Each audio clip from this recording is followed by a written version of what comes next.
মাৰ্ঘেৰিটা লিডুৰ এগৰাকী কৰ্ম উদ্যমী মহিলা নিজে স্বাৱলম্বী হোৱাৰ লগতে আন 10 গৰাকী মহিলাৰ বাবে আদৰ্শ স্বৰূপ হৈ পৰিছে লিডুৰ বৰষা গগৈ নামৰ গৃহিণীগৰাকী।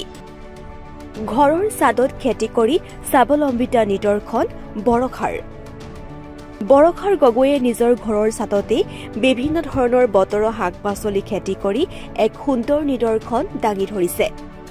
বৰষাই পাকঘৰৰ বজাৰখন এতিয়া সম্পূৰ্ণৰূপে নিজৰ ঘৰতে সাজি লৈছে। মই ভাবোঁ ছাদৰ ওপৰত খেতি কৰি নিজকে নিজেই যিখিনি বস্তু প্ৰয়োজন হয় নিজৰ পাকঘৰত যিটো মাইকী মানুহৰ চব্জি খেতি যিখিনি প্ৰয়োজন হয় সেইখিনি খেতি নিজৰ ছাদৰ ওপৰত নিজে কৰি ল'ব পাৰে। আৰু যদি মাটি থাকেতো কথাই নাই, যদি মাটি নাথাকে ছাদৰ ওপৰতো মই যেনেকৈ বিট, গাজৰ, ধনিয়া, পালেং, লাই, লফা এইখিনি নিজে কৰি ল'ব পাৰিছোঁ। 10টা টকা নিজৰ উপাৰ্জনো কৰিব পাৰি। যদি বেছিকৈ কৰা হয় তেতিয়াতো বিক্ৰী কৰি আজিকালি নিজে কৰা খেতিটো খাবৰ বাবে বা বিক্ৰী কৰিবৰ বাবে বহুতখিনি ভাল হয় আৰু বহুত উপকৃত হয়, নিজকে নিজে স্বাৱলম্বীও হ'ব পৰা যায়। গতিকে এগৰাকী মাইকী মানুহে কৰিব নোৱাৰা একো কামেই নাথাকে।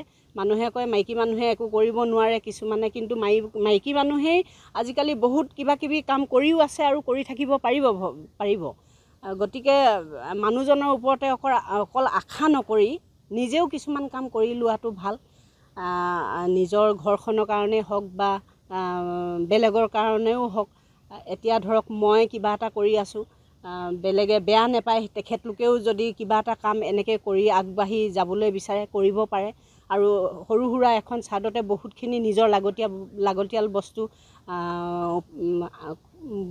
ৰুই ল'ব পাৰিব বা কৰি ল'ব পাৰিব। গতিকে মই এইখিনিয়ে ক'ম। গৃহিণীসকলৰ প্ৰতি কি আহ্বান জনাব?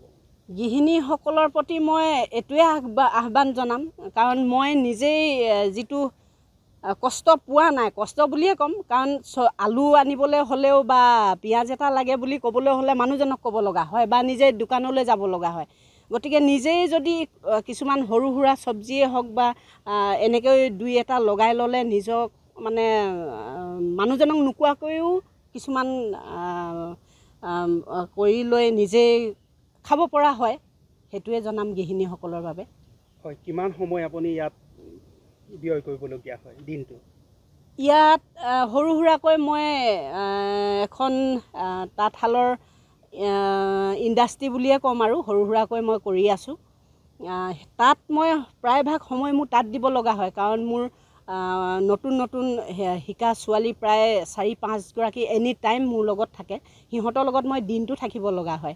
যেতিয়া মই সিহঁতে 2-3টা বজাৰ পাছত ধৰক ভাত খাবলৈ যায় বা ৰেষ্ট লয়, তেতিয়া মই পটককৈ আহি কেনে চাই যাওঁ আৰু গধূলি সময়টোত প্ৰায় মই সময় দিওঁ, কাৰণ যিকোনো কাম একেটা কাম কৰি ভাগৰ লাগে।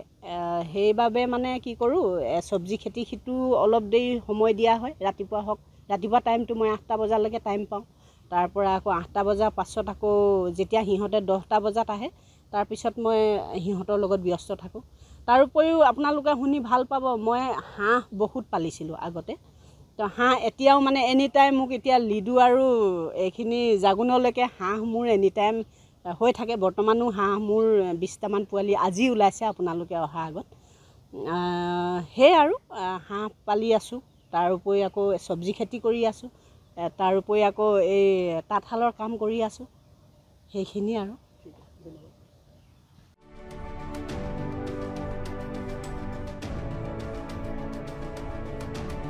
মাৰ্ঘেৰিটাৰ পৰা বিকাশ বৰুৱাৰ ৰিপৰ্ট, DB নিউজ।